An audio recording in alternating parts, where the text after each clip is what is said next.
Healthy Takeaway UK. Brits love takeaway food, but some dishes are healthier than others. Let's look at some of the choices Brits make. Chinese food.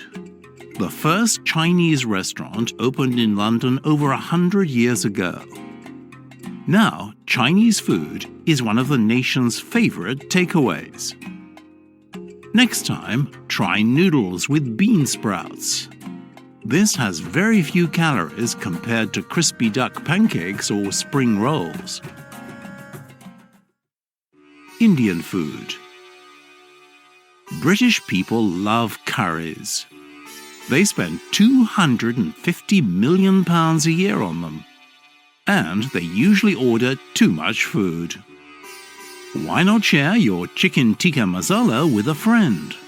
And make sure you order boiled rice, which has very little fat, rather than fried rice. Kebabs. Immigrants from Turkey and Cyprus brought kebabs to Britain. Now they're a favorite nighttime snack. But ask the owner just to put a bit of meat in the pita bread and fill it up with salad. What's your favorite takeaway? How could you make it healthier?